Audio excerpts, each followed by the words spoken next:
Great TV time. It's getting a little warmer, slowly. Things are getting ready for barbecue season. We're here to talk about it too. Our gadget, Yoshi. Yoshi. You'll see. You'll see. It's coming up on Great TV. Crack a beer and fire it up.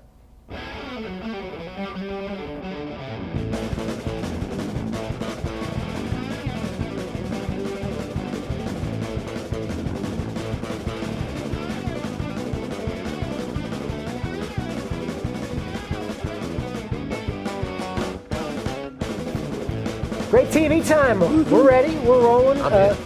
And we are coming to you again, as always, from the birthplace of American barbecue, the low country of South Carolina. My name is Bill West with BarbecueTricks.com. Along with me, as always, the enthusiast, founder of Carolina Pitmasters, three-time South Carolina state champion, Jack Wayborn. It is great to be here today, Bill. The weather is finally starting to crack here in the South. I'd say it probably will be another 2 weeks. We might be able to be back on the patio again. That'll be wonderful. I can't wait to get there. It's just dark here. We need the time. Yeah, we need the time change to come around. But I did notice today when we pulled up, certainly the sun was setting over the ocean out there, and it looked beautiful. Nice out here in South Carolina. Yeah, it is. We got a nice little letter, and you can always send us stuff, bill@greattv.com or jack@greattv.com, or send me a letter. Submit it on our greattv.com page. From Bennett asking about ribs, and we've talked about the membrane before. He says, "What's the easiest way to get rid of the membrane?" And we have. What would you say about you? Always for competition, you need to get rid of the membrane. Yeah, I always take the membrane off, and you have to actually do ribs on a regular basis to get the feel for pulling off a membrane. But a rib kind of goes from a tall end to a short end, and they kind of come down into a point. And I always start at the big end of the ribs, and a lot of guys will use a blunt instrument, an oyster knife or a screwdriver or maybe a butter knife or something like that, and get it up underneath there. I find the best way for me to do it personally is I just kind of work my thumb up underneath that membrane to kind of get it started. And once I get it started, I can pull it off. Unfortunately, or fortunately, whatever way you look at it, I can't do it with rubber gloves on. I have to take my gloves off. It's very slippery. It's slippery. My hint would be, as we're showing here, like just grab one sheet of paper towel. Yeah, paper towel works good. It acts kind of like a gripper and pulls that thing right off. Real simple. Real easy to do. And make sure when you're using, and I always support non-enhanced product, Bill. Certainly when you're using an enhanced product, especially when it comes to ribs, the needles that they use to enhance the ribs, they're using it and they're poking it through those needles through the back side. So when you go to tear it, of course, the needles will affect the integrity of the membrane. So when you get up underneath there and you're trying to pull, if that membrane's been pierced with a needle or nicked by the butcher or whatever it is, when you go to pull it off, it just won't pull off, and it'll stop right there and it'll tear. You'll have to get up under there again. Certainly, we've said before, whatever way you like your ribs is certainly the way you should do them.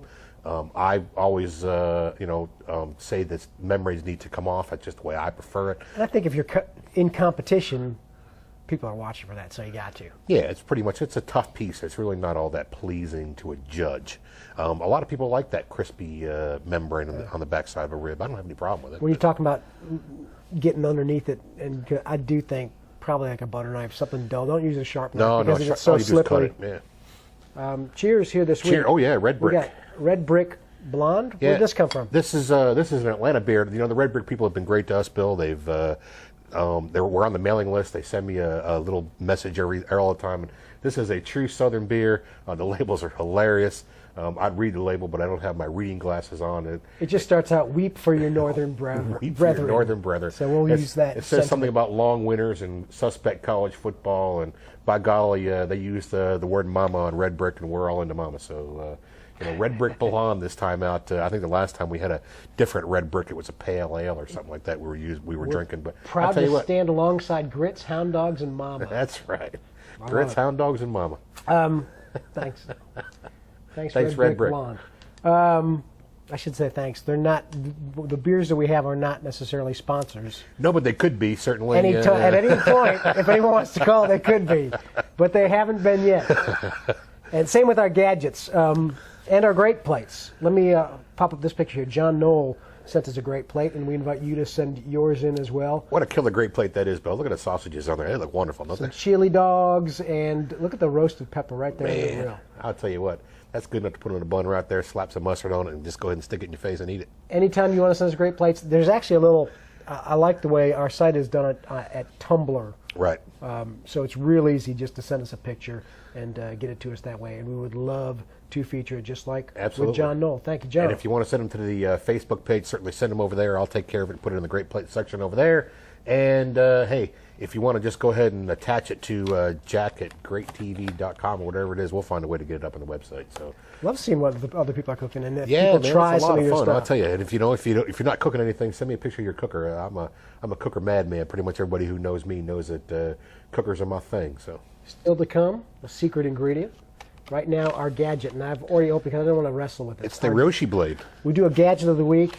Have you heard of this before? I have heard of that. If you really want to see the true gadget of the week, you got to see Bill's open it gadget. I used the gadget to open he the used gadget. the gadget to open his gadget. I have a gadget that opens. This is as seen on TV. You can tell it's right after Christmas time because there's a new batch of things. But Yoshi I figured I think I'd heard of it, but I wanted to actually test it out. Careful. For real. Yoshi blade is a ceramic knife, and the ceramic knives are extremely sharp. The only drawback to a ceramic knife is that it's ceramic and it nicks easily. This is a good way. And they're hard to bring back into sharp when you. And you get a bonus ceramic peeler. And you get the potato peeler in there too. Okay, so this is it. That's it. So they are good? Yeah, I would. Ceramic knives are the thing to have, and a lot of the fellas are going into ceramic knives right now. I'm a big fan of just having the old regular metal blades, but certainly, I don't have a ceramic knife. You're a lucky man to have one. I'll say that. I figure I would try. Let's see, because I brought a banana. There you go. And I don't know. Go ahead. Oh, look at that. That's pretty good, actually. That's a pretty thin now slice it'll never of be banana. that sharp again after that. It's done. They dull easily? No, they're actually pretty tough. Good little gadgets to have. That actually passes my test because I was not expecting to be. I was expecting just to kind of do that. But yep. Look at that. Yeah, I mean. It'll peel a banana in no time. The Yoshi blade. So I just have to watch this. Over time, it'll dull? More than likely, but it'll sharpen right up. I'm sure they have a way they'll give you instructions in the package itself on sharpening up your ceramic knife. So it's not a joke. These are actually pretty good. I'd like to have one. I'll let you know in a couple weeks. All right. And now after I test it out. You want a banana? No thanks. All right. Meat. The Yoshi blade. Check. As of right now, it's safe. passing the test. And the potato peeler is kind of cool too. It's a wide potato peeler, which is always a good thing. If you're into potato peelers, I should bring my collection of potato peelers sometime. We'll show those as gadgets. But the wide potato peelers are always the better ones to have. My opinion only. All right, good deal. Uh-oh. Secret ingredient time. Let's do it. Wait, drink a beer. All right, take a break. All right, let me put the potato peeler up. Hopefully you won't nick it. All right, today's secret ingredient, Bill, is called adobo.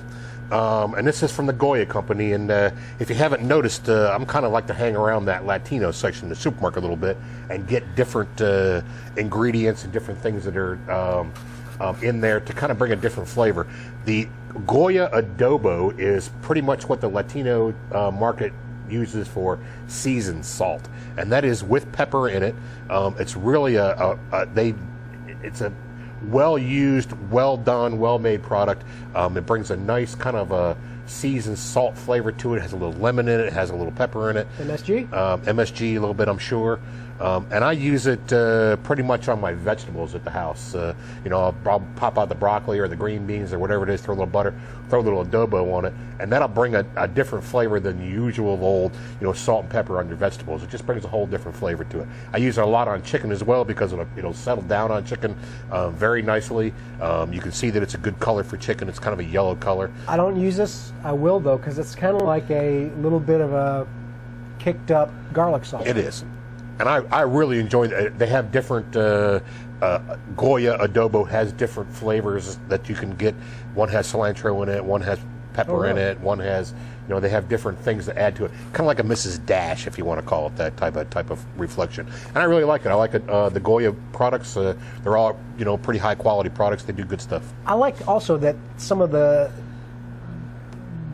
the Goya brand, it's not that expensive. No, they are less expensive, and the quality is there, and they're less expensive. That's it's why like I like spices, and a lot of, in that section you can find all sorts of different spices, not too expensive. No. So there you go, Goya. I get into that section a lot, Goya, and of course, we had the Goya. What did we use? The Mojo Creo the other day. We had that out. Did you ever use this for any competition cooking? I have used it as an ingredient in my rubs before, as an ingredient as part of my rubs. Alone, it just needs a little something to kick it up a little bit, I think, as far as heat goes, and maybe a little bit of depth. So I use this as a base and kind of add some things to it. All right, adobo, our secret ingredient. Good stuff. You cooking anywhere next?